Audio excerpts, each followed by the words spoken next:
Bismillahirrahmanirrahim. Assalamualaikum warahmatullahi wabarakatuh. Alhamdulillahilladzi hadana lihadza wa ma kunna linahtadiya laula an hadana Allah. Asyhadu an la ilaha illallah wa asyhadu anna Muhammadar Rasulullah. Rabbi shrah li sadri wa yassir li amri wahlul 'uqdatam min lisani yafqahu qawli. Amin. Puji dan syukur kita panjatkan kepada Allah Subhanahu wa taala yang telah memberikan kita begitu banyak nikmat dan karunia-Nya. Shalawat dan salam marilah kita curahkan kepada Nabi Muhammad SAW. Dan alhamdulillah hari ini anak-anak kita bertemu lagi pada kegiatan Jumat dengan acara kultum. Sebelumnya seperti biasa kita akan melaksanakan pembiasaan baca Quran. Mari kita buka Qurannya surat Al-Baqarah ayat 70 melanjutkan dari bacaan yang kemarin. A'udzu billahi minasy syaithanir rajim. Bismillahirrahmanirrahim. Qalu ud'u lana rabbaka yubayyin lana ma hiya innal baqara tashabaha 'alaina wa inna insya'allahu lamuhtadun. Qala innahu yaqulu innaha baqaratul la dhalulun tuthirul arda wa la tasqil harfa musallamatul la syiyata fiha qalul ana ji'ta bil haqqi fadhabahuha wa ma kadu yaf'alun wa idh qataltum nafsan fadara'tum fiha wallahu mukhrijum ma kuntum taktumun faqulna idribuhu bi ba'diha kadzalika yuhyillahul mauta wa yuriikum ayatihi la'allakum ta'qilun.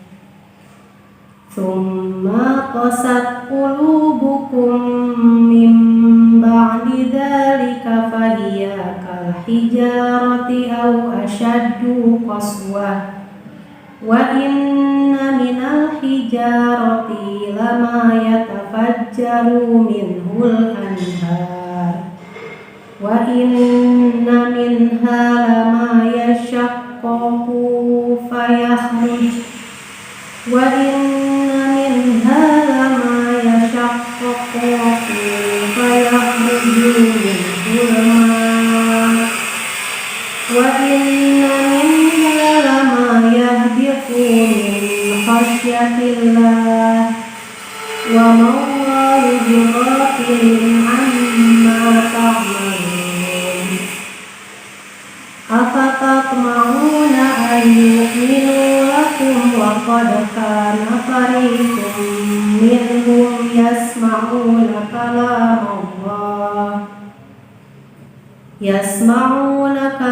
Allah thumma yuharrifunahu min ba'di ma aqaluhu wa hum ya'lamun. Wa idza laqul ladzina amanu qalu amanna wa idza khala ba'duhum ila ba'din qalu atuhaddithunahum bima fatahallahu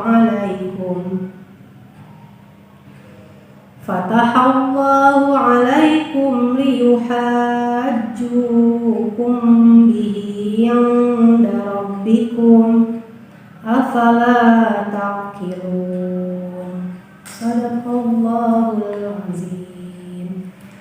Alhamdulillah, pembacaan ayat Al-Quran sudah selesai. Semoga dengan bacaan ayat Al-Quran kita bisa mendapatkan rahmat dari Allah Subhanahu wa taala. Baiklah, Ibu akan mulai kultum untuk Jumat ini dengan materi resep hidup bahagia. Nah, anak-anak, Ibu mau tanya ya, anak-anak kalau bahagia jika apa? Mungkin jawabannya bermacam-macam. Saya bahagia kalau saya punya uang banyak, bisa keliling Indonesia atau bisa keliling ke luar negeri.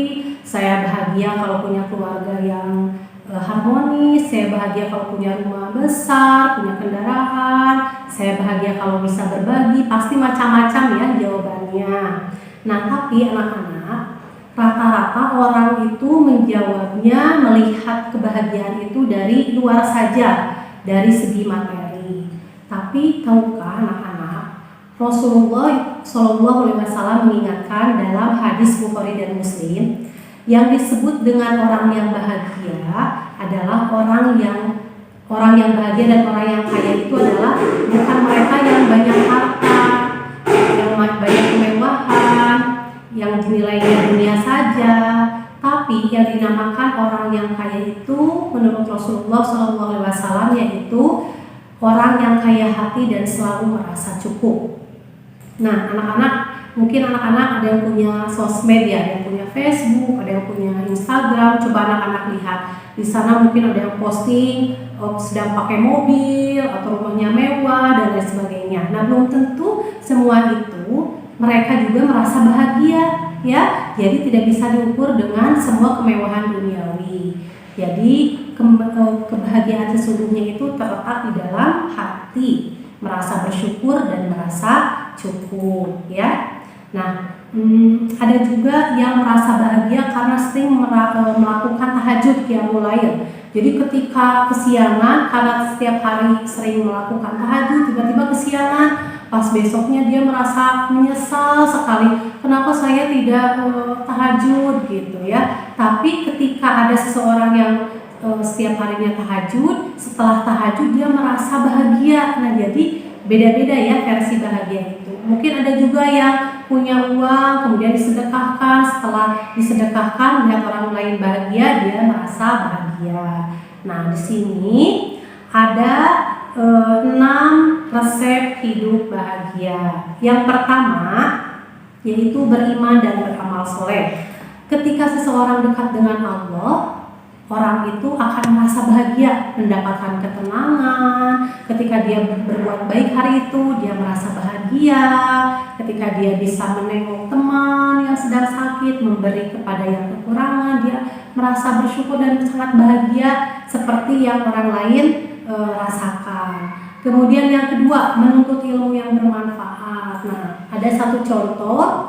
Ada seorang anak, dia itu punya keluarga yang broken home. Tiba-tiba dia masuk pesantren tahfiz. Kemudian pesantren tahfiz, dia dengan begitu banyak kesibukan, dia isi dengan menuntut ilmu. Akhirnya dia lupa dengan masalah-masalahnya dan dia dekat dengan Allah dan merasa bahagia. Nah, seperti kalian sekarang menyibukkan diri dengan menuntut ilmu, semoga kalian mendapat ilmu yang berkah dan merasa hati yang bahagia ya. Kemudian yang ketiga, zikrullah, selalu mengingat Allah, tiada detik tanpa zikrullah ya. Karena dengan mengingat Allah hati akan menjadi tenang. Ala bidzikrillahi tatmainnul qulub. Dengan mengingat Allah hati akan menjadi tenang.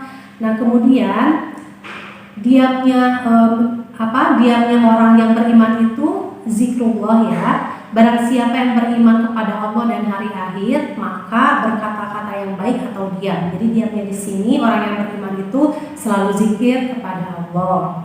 Abu Hurairah berkata, ditanyakan kepada Rasulullah SAW, wahai Rasulullah, siapakah orang yang paling bahagia dengan syafaatmu pada hari kiamat? Siapa ya kira-kira anak-anak? Kemudian Rasulullah SAW menjawab, orang yang paling bahagia dengan syafaatku pada hari kiamat adalah orang yang mengucapkan La ilaha illallah dengan ikhlas dan hatinya atau dengan jiwanya. Hadis riwayat Bukhari. Jadi ketika kita diam jangan banyak melamun gitu ya. Alangkah baiknya kita dengan sering mengingat Allah, zikrullah. Yang keempat yaitu bersyukur. Nah, dalam surat Ibrahim ayat 7, sesungguhnya jika kamu bersyukur, maka akan aku tambah nikmatnya. Tapi jika kamu tidak bersyukur, maka azabku sangat pedih, ya. Kemudian dalam surat Ar-Rahman, fabi'ayyi ala'i rabbikuma tukadziban, nikmat mana lagi yang engkau dustakan. Jadi kita kalau lagi ada masalah jangan fokus sama satu kesedihan, satu masalah. Kita lihat betapa banyak nikmat yang sudah Allah berikan kepada kita gitu, yang harus kita syukuri, dengan anggota badan kita yang lengkap, kemudian dengan keluarga kita yang masih ada kedua orang tuanya, dan masih banyak lagi yang ternyata masih banyak yang belum kita syukuri. Maka mulai sekarang syukuri dari hal-hal yang kecil, syukuri apa yang ada supaya kita merasa bahagia. Kemudian yang kelima yaitu doa yang banyak, karena doa itu adalah senjata umat Islam. Jadi Allah bisa merubah takdir dengan doa. Jadi kita ingin segala sesuatu, berdoa sama Allah, minta sama Allah, ya.